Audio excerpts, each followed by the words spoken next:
আচ্ছা, first question, the idea of constitution of India was first of all given by, প্রথম সংবিধানের ধারণা কে দিয়েছিল?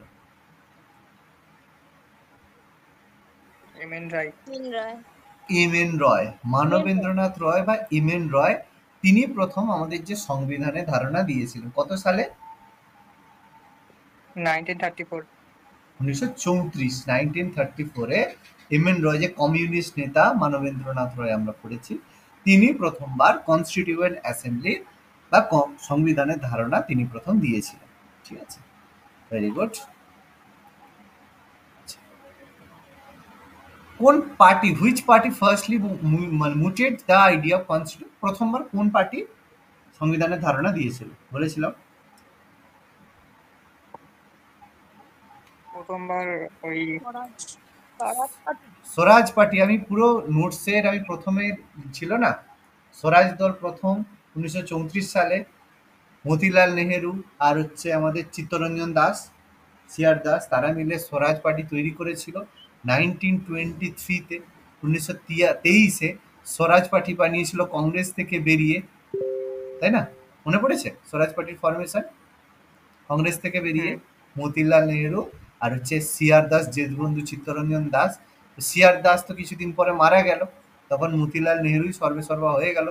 তারপর এতে অংশগ্রহণ করেছিল আমাদের নেতাজি সুভাষচন্দ্র বোস। ঠিক আছে, নেতাজি সুভাষচন্দ্র বোস এখান থেকে কিন্তু আমাদের গুরুত্বপূর্ণ অবদান ছিল। ঠিক আছে, স্বরাজ পার্টি 1923-তে ফর্ম হয়েছিল, প্রথম বলেছিল।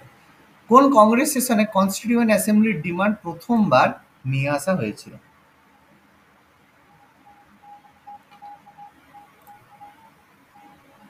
কি হবে, সহজ প্রশ্ন। আরে 23 বা 34-এ যদি ওঠে তাহলে কিসে আসবে, কোন সেশনে আসবে? আরে 36-এ আসবে না? কোনো একটা দাবি হ্যাঁ যদি, এটা এটা কমন কমন মানে কমন সেন্স, যদি 34-এ দাবি ওঠে তাহলে কংগ্রেসে 35-এর কোনো সেশন হয়নি, 36-এর তাই কিন্তু 35-এর অপশন দেয়নি।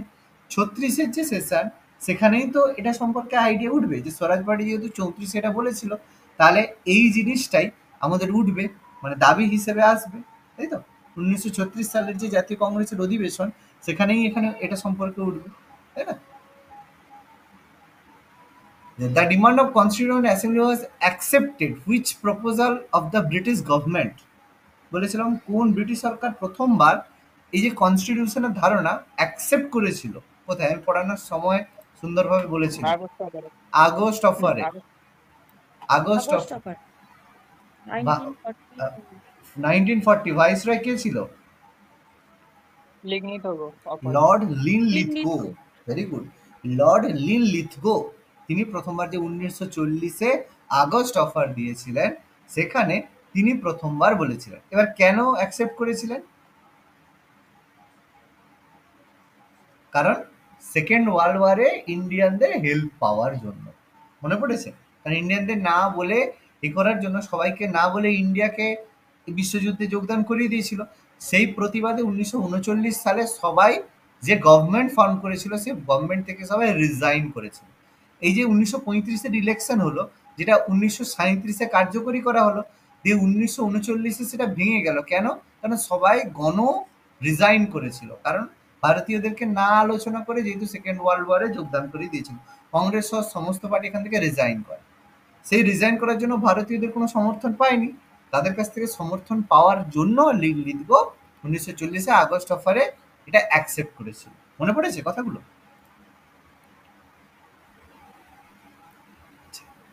The propose for framing of the Constitution of India by an elected constitution was made by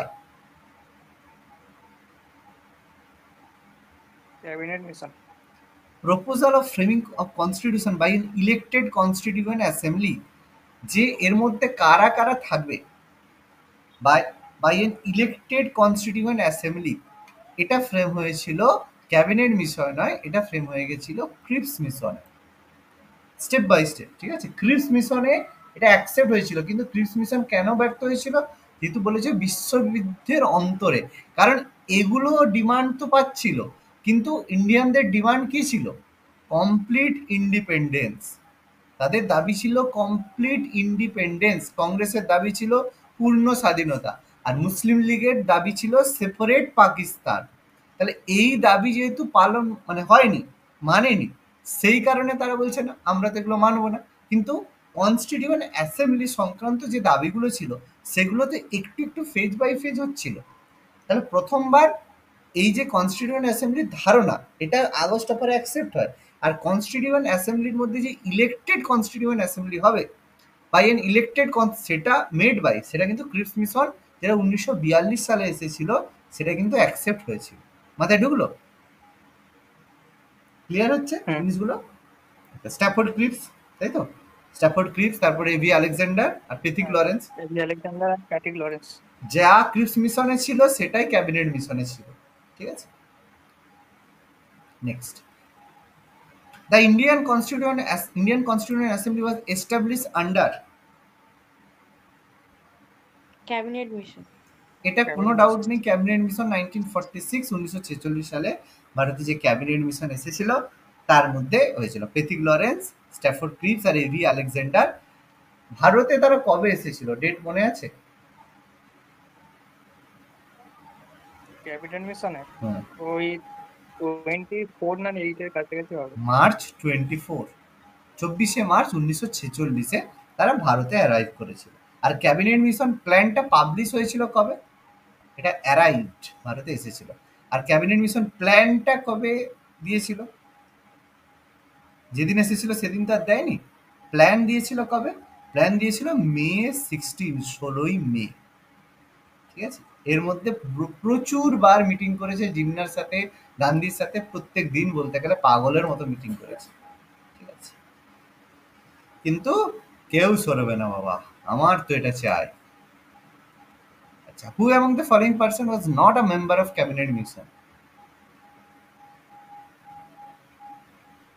William Wood. William Wood. William Wood. তিনজনের নাম তো আমরা অলরেডি পড়ে নিলাম, জানি।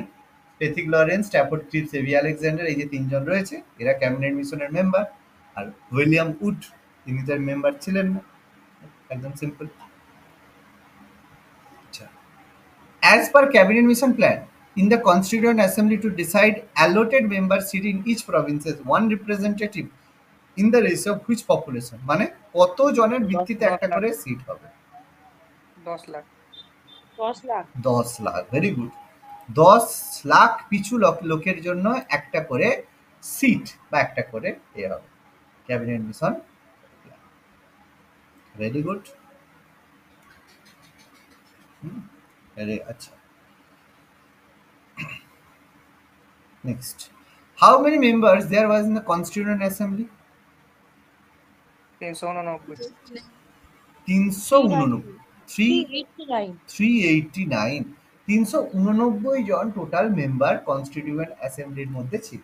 ঠিক আছে, তার মধ্যে 296 জন ছিল কোথা থেকে? ইলেক্টেড মেম্বার প্রদেশ থেকে ছিল। হ্যাঁ, 296টা ছিল যেগুলো ইলেকশন কমিশন মানে চিফ কমিশনার, মানে যেগুলো ব্রিটিশ প্রভিন্স থেকে ছিল। ঠিক আছে, যেগুলো ব্রিটিশদের যেগুলো ডাইরেক্ট কন্ট্রোল করতো সেখান থেকে ছিল। আর 93টা ছিল নমিনেট মেম্বার না, রাজকীয় রাজ্য থেকে। এই তুমি ক্লাসটা করনি না? ক্লাসটা করেছিলে? ক্লাসে হ্যাঁ, করেছিলাম। তাহলে এত ভুলভাল কেন বলছো, পুরো গন্ডগোল কেন বলছো? তাহলে ক্লাসে মন দিয়ে করনি? ক্লাসটা একবার না রিপিট না দেখবে। 93টা তো। আচ্ছা ঠিক আছে। তুমি ক্লাসটা রিপিট দেখবে, কারণ পুরো ভুলভাল, সব ভুলভাল বলছো। 296 জন ছিল ব্রিটিশ শাসিত অঞ্চল থেকে, মানে যেগুলোতে ব্রিটিশরা ডাইরেক্ট কন্ট্রোল করতো। আর 93টা ছিল দেশীয় রাজ্য থেকে, প্রিন্সলি স্টেটস থেকে। মনে পড়ছে না? সব গন্ডগোল হয়ে গেছে গো। স্যার পেনিসিলিস্টের না স্যার পেনিসিলিস্টের থেকে বললাম আমি 93। আচ্ছা আচ্ছা, তাহলে একবার একবার দেখে নেবে, বুঝলে? যদি ডাউট হয় একটু ঠিক করে দেখে নেবে ক্লাসটা। ক্লাসটা বা নোটসটা যে কোনো একটা আর একবার রিপিট একটু দেখে নেবে। দুবার দেখতে ক্ষতি নেই, হ্যাঁ?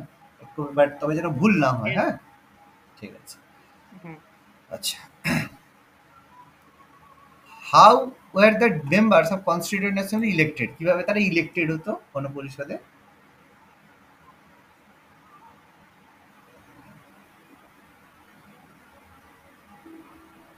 ভোটের মাধ্যমে তো মানে directly by public. Directly by public. Directly by public, very good. সবাই কান ধরে একসাথে দুজনে উঠবুস করো। এক এটা মনে হয় প্রভিশনাল অ্যাসেম্বলি হবে, আমি ওটা মানে মানে অবভিয়াসলি প্রভিশনাল অ্যাসেম্বলিজ হবে, কিন্তু এরকম এটা ডাইরেক্টলি বাই পাবলিকটা কেন মনে হলো, কোন দিক থেকে মনে হলো? না না না এটা হ্যাঁ, একটু কোন দিক থেকে মনে হলো? মানে যেটা হওয়া এইটা হবে সম্ভব না, না, ওটা প্রভিস না না না এটা নয়। যেটা সম্ভব না কেন? পাগল হয়ে গেছে গো। কি হতো বাই প্রভিশনাল অ্যাসেম্বলিজ? কিভাবে আমি একটু বলে দিচ্ছি, শুনে নাও আরেকবার, যদি ক্লাসটা না ভুলে যাও শুনে নাও। এই যে 296টা সিট হতো, এখানে কি হতো, এখানে ওদের যে অ্যাসেম্বলিগুলো আছে প্রত্যেক জায়গায় বাই ক্যামেরাল লেজিসলেশন কিছু জায়গায় ছিল, মানে দ্বিকক্ষ বিশিষ্ট সংসদ ছিল, তাদের মধ্যে তারা ডিসাইড করতো নিজেদের মধ্যে, জনগণের ভোটে নয়। যারা মেম্বার আছে তারা ভোটের মাধ্যমে নির্বাচন করে পাঠাতো যে আমাদের এখান থেকে এই যাবে। তাহলে 296 থেকে ওইভাবে এলো। আর প্রিন্সলি স্টেটে যে রাজা রয়েছে বা সেখানে যে যে রাজা বলো, যে নবাব বলো, যে রয়েছে, সে নমিনেট করে দেবে যে আমাদের হয়ে কে যাবে। তাহলে এখান থেকে নমিনেট হবে আর এখান থেকে ইলেক্টেড হবে, কিন্তু এই ইলেক্টেডটা কখনোই জনগণের ভোটের নয়, নিজেদের মধ্যে মানে হচ্ছে যেটাকে বলে ইলেকশন, ইনডাইরেক্ট ইলেকশন। মানে ধরো আজকে আমাদের প্রেসিডেন্টের ইলেকশন কিভাবে, প্রেসিডেন্ট ইলেকশনে তুমি ভোট দিতে পারো? না ওটা ইনডাইরেক্টলি হয়। ইনডাইরেক্ট ইলেকশন, কারণ প্রেসিডেন্ট ইলেকশনে ভোট দেবে কারা, এমএলএ এমপি যারা আছে তারা ভোট দেবে। আর এমএলএ এমপি কে কারা ডিসাইড করে দেবে, আমরা ডিসাইড করবো, পিপল। তাহলে আমাদের ভোটে এমএলএ এমপি হলো সেটা ডাইরেক্ট ইলেকশন, আর এদের ভোটে আবার প্রেসিডেন্ট হলো ভাইস প্রেসিডেন্ট হলো সেটা হচ্ছে ইনডাইরেক্ট ইলেকশন। তাহলে এখানে প্রিন্সলি স্টেটস থেকে তো নমিনেট হচ্ছে, আর ব্রিটিশ থেকে ইনডাইরেক্টলি ইলেক্টেড হচ্ছে, ডাইরেক্ট নয়। আর জনগণ কি তখন আদৌ ভোট দিতে পারতো? জনগণের ভোট দেওয়ার ক্ষমতা স্বাধীন ভারত হওয়ার পরে তারপরে হয়েছে, তার আগে কিছু সংখ্যক মানুষ ভোট দিতে পারতো কখনোই। আবার তারপরে আবার কনস্টিটিউয়েন্ট অ্যাসেম্বলির ভোটে আবার সাধারণ মানুষের ভোট, তাহলে তো ওই যদি সেটাই হতো তাহলে তো ওই লক্ষ্মীর ভান্ডার যে দিয়ে সেই সময় সব ভোট জওয়াহরলাল নেহরু নিজের পকেটে ঢুকিয়ে নিত। ঠিক আছে, বলে লাভ নেই কিছু। তাহলে এই যে ভোট হতো বাই প্রভিশনাল অ্যাসেম্বলি, আর কিরকম হতো, single transferable vote of proportional representation. মনে পড়ছে কথাগুলো? হ্যাঁ স্যার, সিঙ্গেল, আনুপাতিক প্রতিনিধিত্ব। একদম ট্রান্সফারেবল ভোট, মানে একজন একটা করেই ভোট দেবে, single transferable vote. Okay, by proportional representation, ওই 10 লক্ষ পিছু একজন করে যে রয়েছে, that is called proportional representation. তাহলে এই টার্মগুলো ভুলে গেলে হবে, এই টার্মগুলো ভুলে গেলে হবে না একদম। তাহলে এখানে পাবলিক কোথা থেকে এসছে বাবা? পাবলিক তো পাজামা। জনগণের এই যে ভোট দেওয়ার যে ক্ষমতা, এটাই তো সবচেয়ে বড় আমাদের ডেমোক্রেসির গন্ডগোল। ভোট দেওয়ার জন্যই একটা যোগ্যতা দরকার হয়, যে এই যোগ্যতা মানে কি বলতো, তুমি ড্রাইভিং লাইসেন্স যে বলবে আমাকে ড্রাইভিং লাইসেন্স দাও, তোমাকে দিয়ে দেবে সঙ্গে সঙ্গে। কি তুমি যে বললে যে তুমি যেহেতু ভারতীয় নাগরিক, তুমি সঙ্গে সঙ্গে ড্রাইভিং লাইসেন্স পেয়ে যাবে, এটা এটা কি হয়? হয় না। তোমাকে দিয়ে ওখানে ট্রায়াল দিতে হবে যে তুমি গাড়ি চালাতে জানো, পরীক্ষা দিতে হবে। তো ভোট দেওয়ারও সেরকম হওয়া উচিত। তুমি ভোট দেওয়ার আগে তোমার পরীক্ষা দিতে হবে তোমাকে, যে তুমি ভোট সম্পর্কে জানো, যে ভোট কেমন হয়, ভোট কাকে তুমি দেবে, কেন দেবে, কিভাবে দেবে, সেগুলো তুমি জানো, তারপর তো তোমার ভোটার কার্ড। জন্মালো 18 বছর হলো, ভোট দিতে দিয়ে দিল, কিসের জন্য? কখনোই এটা সম্ভব না, এটা উচিতই নয়। কিন্তু ইন্ডিয়াতে এটা সিস্টেমটা রয়েছে, but it should be changed. কারণ শিক্ষা না থাকলে কি হবে সেটা আজকে পশ্চিমবঙ্গের খুব ভালো করেই বুঝতে পারা যাচ্ছে। অশিক্ষিতদের দিয়ে ভোট দিতে দিলে অশিক্ষিত লোকেরাই নির্বাচিত হয়ে আসবে, এটা বাস্তব কথা। ঠিক আছে, এটা কোনো ব্যাপারই নয়, সেরকম ব্যাপার এখানে। চলো 11 কি হবে, ফার্স্ট মিটিং কবে হয়েছিল? 9 ডিসেম্বর। 9 ডিসেম্বর 1946, নতুন দিল্লির কনস্টিটিউশন হলে, তাই তো? সভাপতি কে হয়েছিল? সচিন্দানন্দ সিনহা। ডক্টর সচ্চিদানন্দ সিনহা, তাই তো? যেহেতু কেন হয়েছিল, কারণ তিনি সবচেয়ে প্রবীণ ছিল বলে। প্রবীণ বা সিনিয়র মোস্ট ছিল। আচ্ছা, কে কার যে মানে এতে কার রিকমেন্ডেশন হয়েছিল? JP JP JP Kripalani. JP Kripalani. কোন দেশের এটা হচ্ছে কালচার, ওই ফ্রান্সের কালচার নাকি ফ্রান্সের culture, French very good. Culture. French culture থেকে এটা করা হয়, ঠিক আছে? এগুলোও মাথায় রাখবে, পাশাপাশি যেগুলো ছিল নোট ভালো করে একটু পড়ে জিনিসগুলো করবে, ঠিক আছে? ভুল যেন না হয়। আচ্ছা, চেয়ার দ্য ফার্স্ট মিটিং, এই কোশ্চেনটাই বলেছে পরেরটায়, আমরা করে নিলাম ডক্টর সচ্চিদানন্দ সিনহা। পরেরটা আমাদের এই কোশ্চেনটাই ছিল, আমরা করে নিলাম recommended by Acharya JB. Kripalani, ঠিক আছে? কেন? তিনি কারণ সিনিয়র মোস্ট ছিলেন, ওল্ডেস্ট ছিলেন, ঠিক আছে? আর এটা ফ্রেঞ্চ প্র্যাকটিস অনুযায়ী করা হয়েছিল, জিনিসটা বলা ছিল ফ্রেঞ্চ প্র্যাকটিস। অপশনে ফ্রেঞ্চ দেবে, ইউএসএ দেবে, ইউকে দেবে, যেন ভুল না হয়। First elected chairman of constituent assembly, Rajendra Prasad. Rajendra Prasad. Rajendra Prasad. Rajendra Prasad, very good. Answer হবে ডক্টর সচ্চিদানন্দ সিনহা। কেন সচ্চিদানন্দ সিনহাকে কি নমিনেট করেছিল কেউ? পার্মানেন্ট কোথাও বলেছে একটা কথা? ও আচ্ছা আচ্ছা, পার্মানেন্ট পার্মানেন্ট কথাটা বলেনি, বলেছে? এমনি বলে। বা who was the sorry, elected. Elected? তো সচ্চিদানন্দ সিনহা কেউ নমিনেট করেছিল প্রথম এটায়? না না, নির্বাচিতই করেছিল তাকে। একদম। তাহলে এই জিনিসটা ভুল হবে। কেন ভুল হবে? কারণ যদি কোশ্চেন আছে who was the first elected chairman of constituent assembly, সেটা অবশ্যই সচ্চিদানন্দ সিনহা। কিন্তু রাজেন্দ্র প্রসাদ তখনই হবে যখন রাজেন্দ্র প্রসাদের বলবে যে first who was the chairman of constituent assembly. যদি কোশ্চেনটা শুধু চেয়ারম্যান বলে তাহলে রাজেন্দ্র প্রসাদ হবে, বা পার্মানেন্ট চেয়ারম্যান রাজেন্দ্র প্রসাদ হবে। কিন্তু যখনই একটা কথা বলেছে ফার্স্ট ইলেক্টেড চেয়ারম্যান, ফার্স্ট কথাটা বলছে প্রথম, তাহলে প্রথম যদি বলা হয় শ্রী সচ্চিদানন্দ সিনহাই হবে, কারণ তিনি টেম্পোরারি ছিলেন, কিন্তু তিনি ইলেক্টেড তো ছিলেন। ব্যাপারটা বোঝো, কথাটা ক্লিয়ার হয়েছে? হ্যাঁ স্যার। যেন গুলিয়ে না যায়। টেম্পোরারি, একদিনে মানে একটা সেশনের জন্য, but he was the elected member না, he was the first vice president. HC. Mukherjee. Harendra Kumar Mukherjee, HC. Mukherjee, Harendra Kumar Mukherjee was the first মানে vice president of constituent assembly, Harendra Kumar Mukherjee.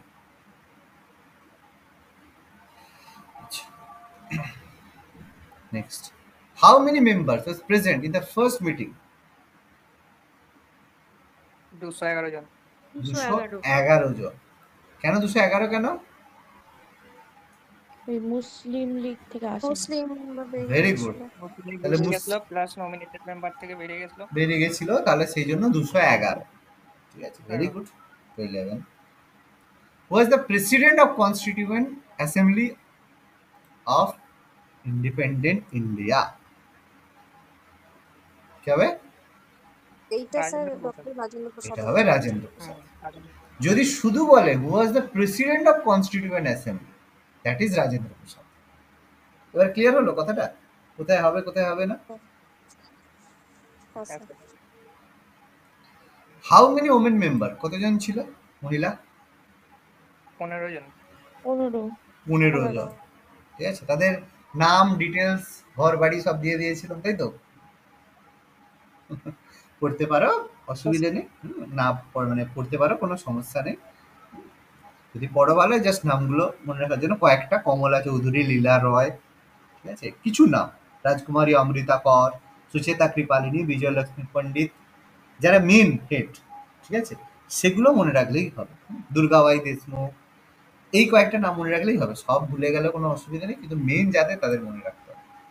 18, Abida Banu Begum. Only Muslim member, কি হবে?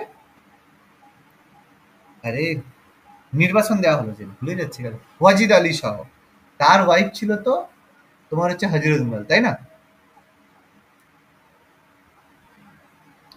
না, মনে কাছাকাছি ছিল। হ্যাঁ, হজরত বেগম হজরত মহলই তো ছিল তোমার, এর যে ওয়াইফ, আরে অযোধ্যার নবাব ওয়াজিদ আলী শাহ, যে মহাবিদ্রোহের নেতৃত্ব দিয়েছিল বেগম হজরত মহল, তারপরে তাকে নেপালে নির্বাসন দেওয়া হলো, তাই না? হ্যাঁ হ্যাঁ ওই হ্যাঁ দিয়েছিল, নেতৃত্ব দিয়েছিল কানপুরে, তারপরে এটা আইজাজ রসুল ছিল। Deferment of adult franchisee for 15 years was advocated in constitution by, জিনিসটা বুঝিয়ে দেবো। হ্যাঁ স্যার। মানেটা বলছে আমরা এই যে ভোট দিতে পারি সেটা কি, ইউনিভার্সাল অ্যাডাল্ট ফ্র্যাঞ্চাইজির মাধ্যমে আমরা ভোট দিতে পারি। মানে কেউ যদি 18 বছর প্লাস হয়ে যায় সঙ্গে সঙ্গে তার রাইট টু ভোট, মানে ভোট দেওয়ার অধিকার আমাদের হয়ে যায়, তাই তো? 18 বছর হলে, তাহলে এই যে 18 বছর প্লাস হলেই ভোট দেওয়া হবে, সেটাকে বলে ইউনিভার্সাল অ্যাডাল্ট ফ্র্যাঞ্চাইজি, সার্বজনীন প্রাপ্তবয়স্ক ভোটাধিকার। এবার এটা প্রথম থেকে 18 বছর ছিল না, এটাকে যে deferment of adult franchise for 15 years, মানে 15 বছরের প্লাস হলেই যে কেউ ভোট দিতে পারে, গণপরিষদে এটা কে দাবি করেছিল বা কে এটা বলেছিল?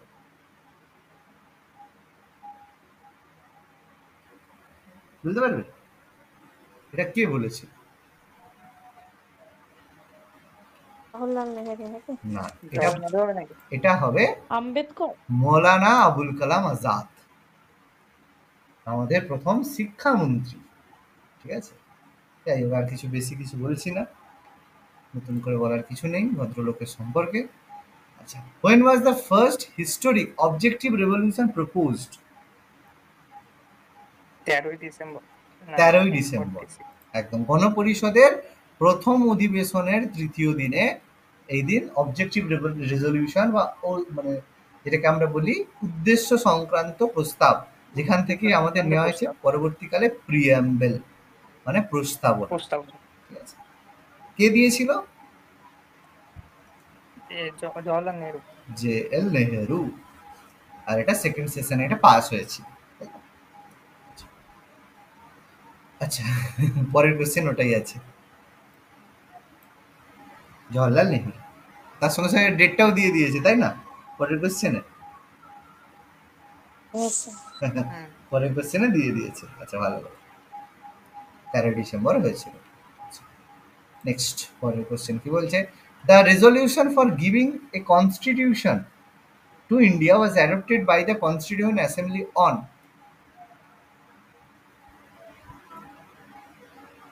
22শে জানুয়ারি 22 জানুয়ারি 1957। বিয়েটা হবে 22শে জানুয়ারি 1947, 1947 সালের 22শে জানুয়ারি যে একটা কনস্টিটিউয়েন্ট অ্যাসেম্বলি রেজলিউশন অ্যাডপ্ট করা হয়েছিল। Very good.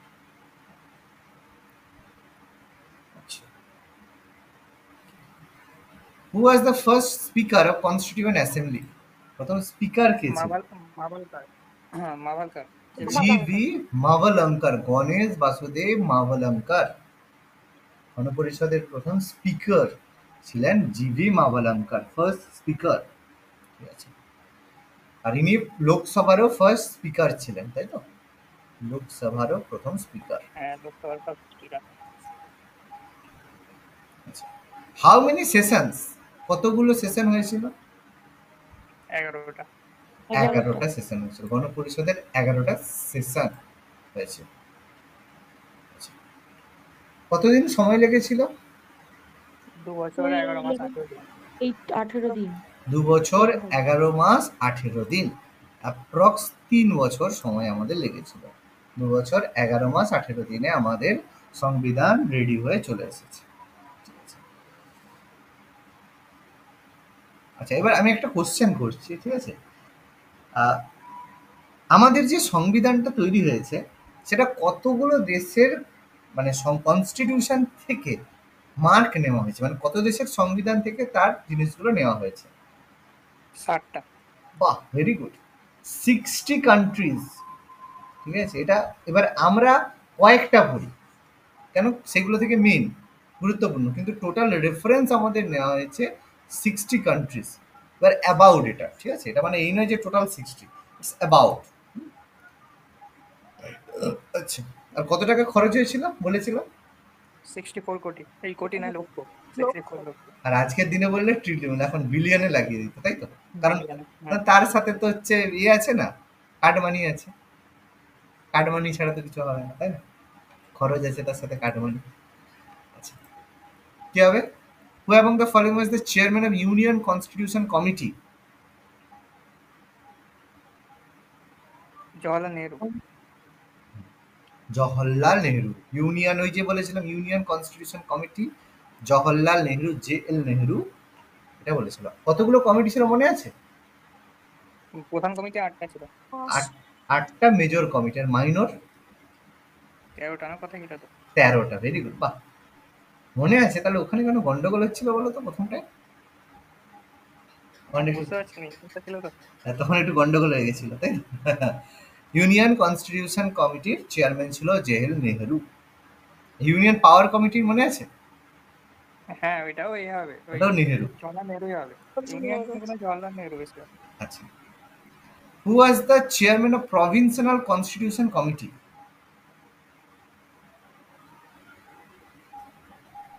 সর্দার Patel. Sardar Patel. Hmm. Sardar Patel. Provincial constitution committee, Sardar Patel. আচ্ছা, who was the chairman of drafting committee? B R BR. Ambedkar. Ambedkar. B R Ambedkar. এটা তো সবচেয়ে কঠিন প্রশ্ন, তাই না?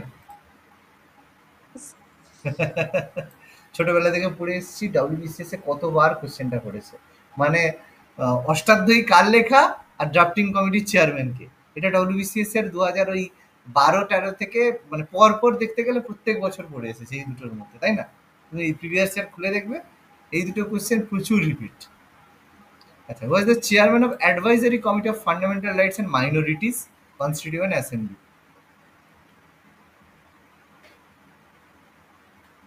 বলেছিলাম হ্যাঁ ওই হবে সর্দার প্যাটেল হবে। সর্দার প্যাটেল। তার আন্ডারে সব সাব কমিটি গুলো ছিল, প্রত্যেকটা আলাদা আলাদা কমিটি, সাব কমিটি গুলো ছিল, তার হেড ছিল সর্দার প্যাটেল, তাই না? আচ্ছা, ড্রাফটিং কমিটি যে রয়েছে তার হচ্ছে তোমার কতজন মেম্বার?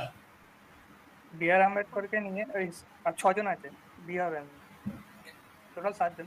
টোটাল 7 জন, ঠিক আছে। বি আর আম্বেদকর ছাড়া আর 6 জন, কিন্তু বি আর আম্বেদকরকে নিয়ে 7 জন। এবার এখানে 7ই করবে, 6 করবে না, ঠিক আছে। Under B R Ambedkar add how many other members?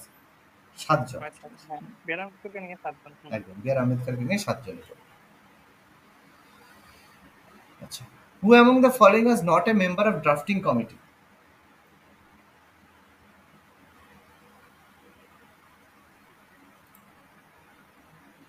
Jawaharlal Nehru. Jawaharlal Nehru. Jawaharlal Nehru কি ড্রাফটিং কমিটিতে ছিল নাকি? বাকি এ কে আইয়ার, আল্লাহ সামি আইয়ার, কে এম মুন্সি, মোহাম্মদ সাহেদুল্লাহ সবাই তো ছিল। জওহরলালকে নেয়নি, তার বাবা অন্য কাজ আছে। যাই হোক, constituent assembly set up a drafting committee under the chairmanship of B R Ambedkar on কত তারিখ? 29 August. 29 August 1947। Very good. Drafting committee গঠন করা হয়েছিল, বি আর আম্বেদকর তার চেয়ারম্যান ছিল, আর সবচেয়ে গুরুত্বপূর্ণ কমিটি ছিল ড্রাফটিং কমিটি। আচ্ছা, who was the constitutional adviser? BN. Rao. B N Rao. Constitutional adviser বা লিগ্যাল অ্যাডভাইজার বলা হয়, যে যাতে কোনো আইনি জিনিসপত্র না আটকে যায়, B N Rao constitutional advisor ছিল। First draft prepared by BN. Rao. B N Rao. Very good. Ambedkar নয় কিন্তু, প্রথম ড্রাফট বি এন রাও ছিল, আর ফাইনাল ড্রাফট যদি বলা হয় সেটা আম্বেদকর, ঠিক আছে। ফার্স্ট ড্রাফট সবসময় মনে রাখবে বি এন রাও, এটা আম্বেদকর বললেই অঙ্ক শেষ। কারণ বি এন রাও প্রথমবার ইনিশিয়াল ড্রাফট করেছিল, ঠিক আছে। আর সেই প্রথম ইনিশিয়াল ড্রাফটটা কবে পাবলিশ হয়েছিল মনে আছে? দিয়েছিল ওই ফেব্রুয়ারি মাসে 1948 না, আর জানুয়ারিতে। সেকেন্ডটা অক্টোবরে। প্রথমটা জানুয়ারিতে, মনে করো জানুয়ারি 1948-এ প্রথমবার পাবলিশ হয়েছিল ফার্স্ট ড্রাফট, তাই তো। ও আচ্ছা জানি। তারপরে 8 মাস পরে, অ্যাপ্রক্সিমেটলি 8 মাস ধরে এটা ডিসকাস হয়, তারপরে অক্টোবর, ঠিক আছে। আচ্ছা ডেট দেওয়া আছে নোটসটায়, দেখবে ডেট লেখা আছে কবে হয়েছিল, ফুল ফুল ইনফরমেশন দেওয়া আছে। When was the Constituent Assembly adopted national flag? 22শে July. 22শে July. 22 July 1947, 22 July 1947 সালে কনস্টিটিউয়েন্ট অ্যাসেম্বলি জাতীয় পতাকা অ্যাকসেপ্ট করেছিল, অ্যাডপ্ট করেছিল। জাতীয় পতাকায় কতগুলো সেই স্পোক আছে বলতে পারবে? এই যে ন্যাশনাল ফ্ল্যাগে যে আমাদের অশোক স্তম্ভে এই যে এরকম করে করে আছে, কতগুলো স্পোক আছে এরকম? 24টা। ভেরি গুড, 24টা স্পোক। সেটা মনে রাখার খুবই 24 ঘন্টা হিসেবে মনে রাখতে পারো, যে 24 ঘন্টা 24টা স্পোক এভাবে। তবে এটা 24-এর ব্যাপারটা নয়, 24টা স্পোকের জন্য এটা বিভিন্ন জায়গায় 24টা রিপ্রেজেন্টেড আছে। তা আমরা তো জানি ন্যাশনালটা কত, এই রেশিওতে কত হয়? 3:2। 3:2। ঠিক আছে, এই রেশিওগুলো মনে রাখবে। এটা কোশ্চেন থাকে কি, আবার হচ্ছে নিয়ে স্কোয়ার বানিয়ে দেবে না। Chairman of national flag committee, ওই রাজেন্দ্র প্রসাদ। একদম, যার কোনো কাজ নেই তাকেই দেবে, এই ভদ্রলোক। যাই, next, third reading of constituent assembly started.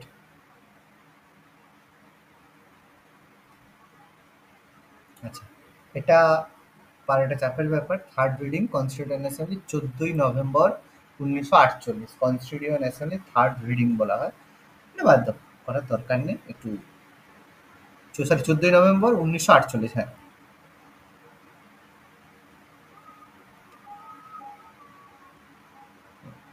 14 November 1948, ঠিক আছে।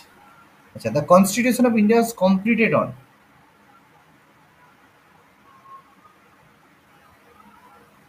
26 জানুয়ারি 1950। 24 জানুয়ারি, ওদের অপশন নেই তো, নেই তো স্যার। তাহলে 24 জানুয়ারি নেই তো, তাহলে কি হবে? তাহলে 26টা দিতে হবে আমাকে। অবশ্যই, 26 আরে নভেম্বর 1949। এটাই তো কমপ্লিটেড, সেই জন্যই তো এটাকে কনস্টিটিউশন ডে বলা হচ্ছে। ও আচ্ছা 26 নভেম্বর 1949টাই তো কনস্টিটিউশন ডে বা সংবিধান দিবস। কেন? কারণ ওই দিন সংবিধান কমপ্লিট হয়েছিল এবং কিছু ধারা কার্যকরীও হয়েছিল, আর সমস্ত ধারা অ্যাক্টিভ হয়েছিল। সেটা 26 জানুয়ারি 1950, সেটা রিপাবলিক ডে। মনে পড়ছে? বলেছিলাম। এবং কোন কোন ধারা চালু হয়েছে সেটাও আমি মেনশন করে দিয়েছিলাম। 16টা তো। 16টা ধারা দেওয়া ছিল, তাই তো? তাহলে এটা রিপাবলিক ডে কেন? কারণ এই দিন পুরো কার্যকরী হয়, আর এই দিন সংবিধান তৈরি হয়েছিল, কমপ্লিটেড। দ্যাটস ওয়াই এটা কনস্টিটিউশন ডে বা সংবিধান দিবস। অ্যাডপ্টেড হয়েছে, অ্যাডপ্টেড 26 নভেম্বর 26 নভেম্বর, না অ্যাডপ্টেড, হ্যাঁ অ্যাডপ্টেড, হ্যাঁ অ্যাডপ্টেড 26 নভেম্বর 1949। হ্যাঁ ওটাই, নভেম্বর 26, একই উত্তর। আচ্ছা, নেক্সট, কেম ইনটু ফোর্স। এটা 26 জানুয়ারি 1950। 26 জানুয়ারি 1950, এই জন্য রিপাবলিক ডে আমরা বলছি। আর যখন সংবিধান কার্যকরী হয়েছিল কতগুলো আর্টিকেল, কতগুলো শিডিউল মনে আছে?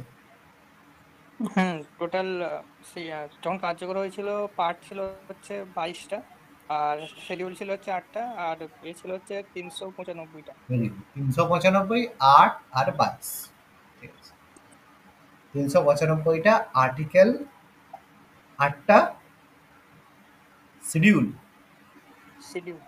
আর 22টা পার্ট। পরে তো আমাদের বেড়েছে। আচ্ছা, the 26 January was selected as a date of inauguration of constitution because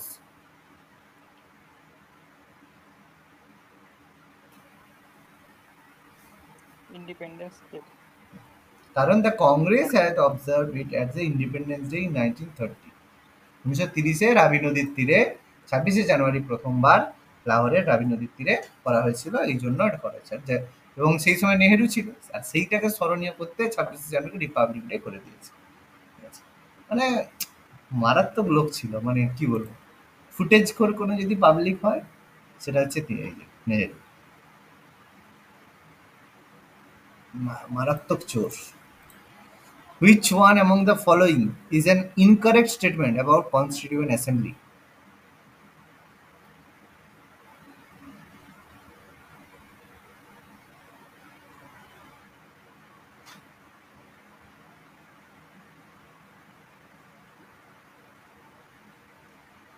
কোনটা ভুল?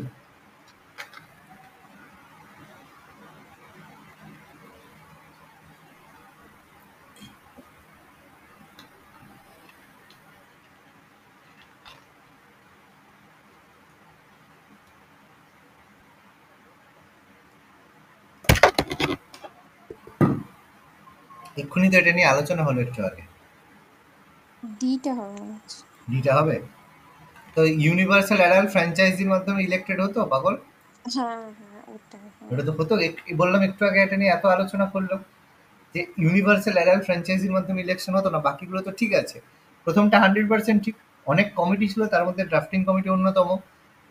ক্রিশ্চিয়ান, অ্যাংলো ইন্ডিয়ান, পার্সিদের জন্য রিপ্রেজেন্টেশন ঠিকঠাকই ছিল, adequately ঠিকঠাকই ছিল।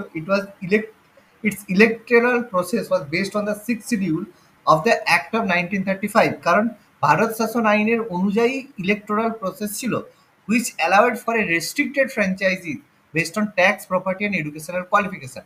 মনে করো 10% লোক ভোট দিতে পেরেছিল, আর যারা ভোট দিত তাদের হয় তোমার কাছে তুমি এত টাকা ট্যাক্স দেবে, বা এত টাকা প্রপার্টি থাকতে হবে, বা তোমার এতটা এডুকেশনাল কোয়ালিফিকেশন থাকতে হবে, তার বেসিসে তুমি ভোট দিতে পারবে। শুধু ভারতে জন্মালেই ভোট দিতে পারবে এরকম কোনো রাইট ছিল না। তো এটা তো অবভিয়াসলি সেখান থেকেই তো ভারত শাসন আইন থেকেই তো আমাদের নেওয়া হয়েছে। কিন্তু তারপরে কি রয়েছে না, সবাইকে ভোট, তাই না? ক্লিয়ার হলো? স্যার এইটা এখন থাকলে তো ভালো হতো। অবশ্যই। এবার আজকের দিনে রেফারেন্সে এটা খুব দরকার। দেখো ইলেকশন মানে কি, এবার কেন বলো তো? এবার বলবে তাহলে স্যার ইন্ডিয়ার জন্য কেন করা হয়নি? তার কারণ কি, যখনই দেখবে মানে আমাদের কি বলো তো, আমাদের এমন একটা কথা, সবকা সাথ সবকা বিকাশ একটা কথা আছে।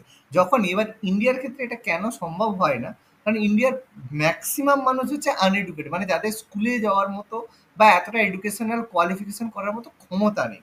মানে বেশিরভাগই ধরো 8 পাস, 8 পর্যন্ত অনেক লোক পড়েনি। ফলে যদি এটা করে তাহলে ভাবো আজকে কত ভালো জনসংখ্যা কত? এখন ইন্ডিয়ার জনসংখ্যা কত 130 বলো?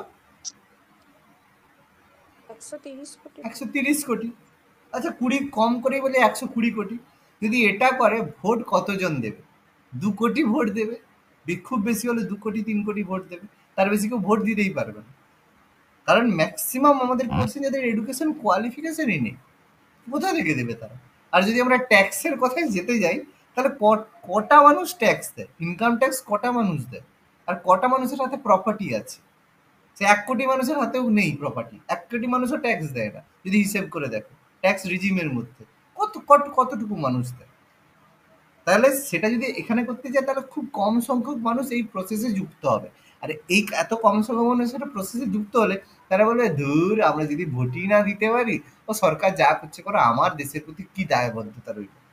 তাহলে ইন্ডিয়ার ক্ষেত্রে এটা সমস্যা একটাই কারণ, মানে ইন্ডিয়া এডুকেশন কোয়ালিফিকেশনের পার্সেন্টেজ ভীষণ কম। কি বললাম, বোঝা গেল কি বলতে হ্যাঁ চাইছি? স্যার। তাহলে নিয়ে চলতে হবে আবার সবাইকে। আর এটাই আমাদের পলিটিক্যাল যারা লিডার তারা এটা মিসইউজ করছে, ব্যবহার করছে। ওকে, তাহলে সেটাই ব্যাপার, কিছু করার নেই। Constitution day is of India is celebrated on, কবে হয়? 26শে নভেম্বর। ছাব্বিশে 26 নভেম্বর 1949 হয়েছিল, সেই জন্য এটাকে সংবিধান দিবস হিসেবে পালন করা হয়। ভেরি গুড, কোনো সমস্যা নেই। সংবিধান দিবস। জনগণ মন, ন্যাশনাল অ্যান্থেম কবে অ্যাডপ্টেড? 1950। 1950। ডেট কবে? 24শে জানুয়ারি। ভেরি গুড, 24শে জানুয়ারি। 24শে জানুয়ারি। কে গিয়েছে জনগণ মন? রবীন্দ্রনাথ ঠাকুর। রবীন্দ্রনাথ টেগোর। আচ্ছা, এটা কি জানো রবীন্দ্রনাথ ঠাকুরের জন্য হারমোনিয়াম ব্যান হয়েছিল ইন্ডিয়াতে? জানো এটা? উম, না না। এবার কেন? কারণ এটা হয়েছিল তার কারণ রবীন্দ্রনাথ ঠাকুর এটা ব্যান করেছিল কারণ যে হারমোনিয়াম এটা তৈরি হয়েছিল কোথায়? Made in France. ঠিক আছে, এবার যখন বঙ্গভঙ্গ হয়েছিল 1905, তার ফলে যখন স্বদেশী আন্দোলন হলো 1906, স্বদেশী মুভমেন্ট, সেই সময় আমাদের যেহেতু হারমোনিয়াম ফ্রান্স থেকে ইম্পোর্ট করা হতো এবং ফ্রান্সের জিনিস, সেটা স্বদেশী মুভমেন্টের সময় এটা ব্যান করা হয়েছিল। ঠিক আছে, এবং সেই সময় তারপরে এটা বহুদিন 1943 সাল পর্যন্ত এটা পুরো ব্যান ছিল। তার আরো অনেক কারণ আছে, কারণ হারমোনিয়ামের মাধ্যমে নাকি সুর তোলা যায় না, অনেক রকম ব্যাপার আছে। আর আজকের দিনে হারমোনিয়ামটাই আমরা সবার আগে বাচ্চাকে তুলে দিই গান শেখানোর সময়, তাই তো? হ্যাঁ স্যার। এই হচ্ছে ব্যাপার। The state emblem was adopted by government. National emblem বা স্টেট এমব্লেম যেটা রয়েছে, স্টেট এমব্লেম যেটা অশোক স্তম্ভ, অ্যাডপ্টেড করা হয়েছিল কবে? এটা অ্যাডপ্টেড হয়েছিল 26 জানুয়ারি 1950, 26 জানুয়ারি 1950। ওটা কিন্তু ন্যাশনাল অ্যান্থিমের দিনে নয়, ওটা 26 জানুয়ারি 1950-এ স্টেট এমব্লেম বা ন্যাশনাল এমব্লেমটা করা হয়েছিল, যেটা কি অশোক স্তম্ভ তো নাকি? হ্যাঁ স্যার। অশোক স্তম্ভ। এবার এই অশোক স্তম্ভটা অ্যাকচুয়ালি কোন কোন জায়গার যে স্তম্ভটা, মানে কোন জায়গার উপর ভিত্তি করে এই স্তম্ভটা তৈরি করা হয়েছিল অশোকের? অশোকের যে ইম্পর্টেন্ট দুটো স্তূপ ছিল, সাঁচি আর সারনাথ, তার মধ্যে কোনটা থেকে অশোক পিলারটাকে, অশোক স্তম্ভটাকে নেওয়া হয়েছে? সাঁচি না সারনাথ? সারনাথ থেকে, সারনাথ। সারনাথ, ঠিক আছে, এটা মনে রাখবে। সারনাথ, আরো বহু জায়গায় বৌদ্ধস্তূপ আছে, ইউপিতে যে সারনাথ রয়েছে তা সেখান থেকেই আমাদের এটা নেওয়া হয়েছে। ঠিক আছে? আর এমব্লেমের যে মোটো সেটা হচ্ছে সত্যমেব জয়তে, তাই তো? Satyameva Jayate. Constitution assembly was Congress and Congress was India, কে বলেছিল?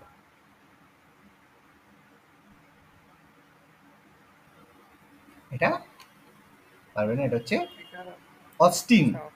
আচ্ছা, অস্টিন বলে। এটা অস্টিনের মন্তব্য ছিল, constitution assembly was Congress and Congress was India. ঠিক আছে, এটা অস্টিনের মন্তব্য ছিল। আচ্ছা, খুব বড় ভালো একটা কোশ্চেন, বলো। Who among the following were the member of drafting committee of the constitution? এবার 1 2 3 4-এর মধ্যে 1 2 3 কোনটা হবে বলো?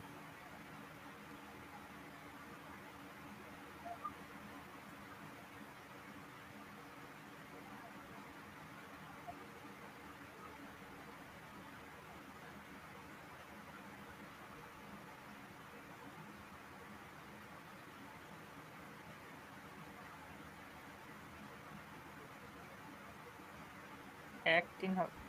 1 3 হবে, ভেরি গুড। কিন্তু এন গোপালাস্বামী বলে কেউ ছিল? হ্যাঁ ছিল তো। গোপালাস্বামী তারপরে কি ছিল?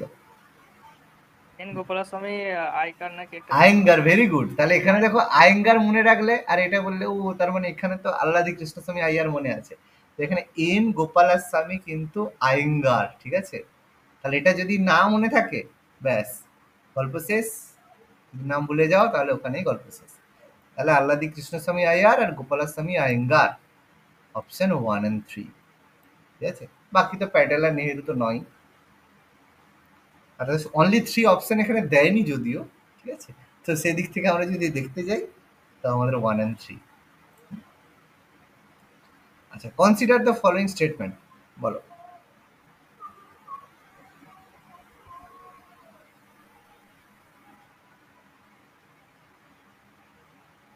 একটা only একটা। অনলি ওয়ান, কারণ দেখো ডিজাইন অফ অ্যাডপ্টেড এটা আমরা জানি 22 জুলাই এটা আমাদের হয়েছিল, ঠিক। আর ন্যাশনাল ফ্ল্যাগে 22টা স্পোক নয়, 24টা স্পোক আছে। 3:2 নয়, 3:4 নয়, 3:2। এই দুটো আমাদের ভুল আছে, তাহলে অনলি ওয়ান আমাদের কারেক্ট। কোনো সমস্যা নেই, সুন্দর ব্যাপার। আচ্ছা, ম্যাচ কোড দেওয়া আছে। আচ্ছা, ছোট্ট করতে হবে। হুম, আচ্ছা, এটাই লাস্ট।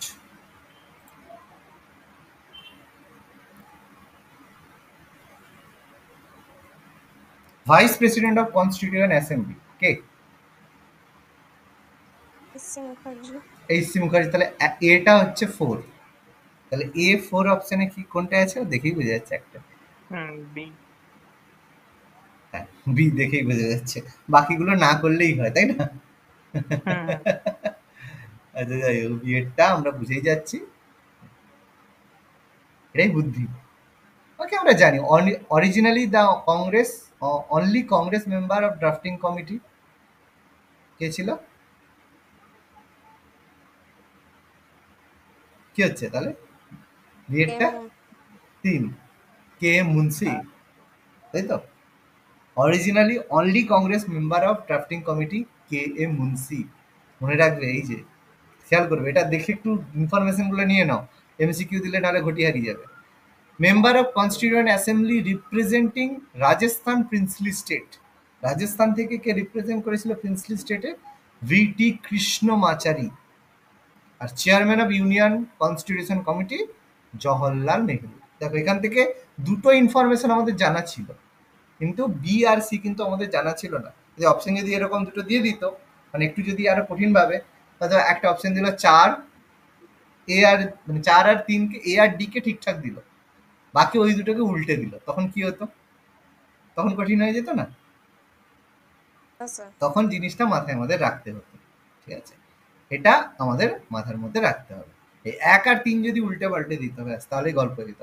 অপশন দেখো, এরকম দিল 4 3 1 2 একটা আছে, আরেকটা অপশন দিল 4 2 1 3, আর একটা অপশন 4 3 1 2। এবার দেখো, তুমি দুটোই জানো, এটা এ দিল এটা বি দিল, তুমি তখন কি করবে? মাঝখানে ওই দুটোর মধ্যে তোমার গন্ডগোল হয়ে যাবে। তাহলে যখনই উত্তর হয়ে গেল মানে হয়ে গেল, সেটা শুধু ভাববে না, সাথে সাথে আমাদের বাকি জিনিসগুলোও একটু মাথার মধ্যে রাখতে হবে। ঠিক আছে?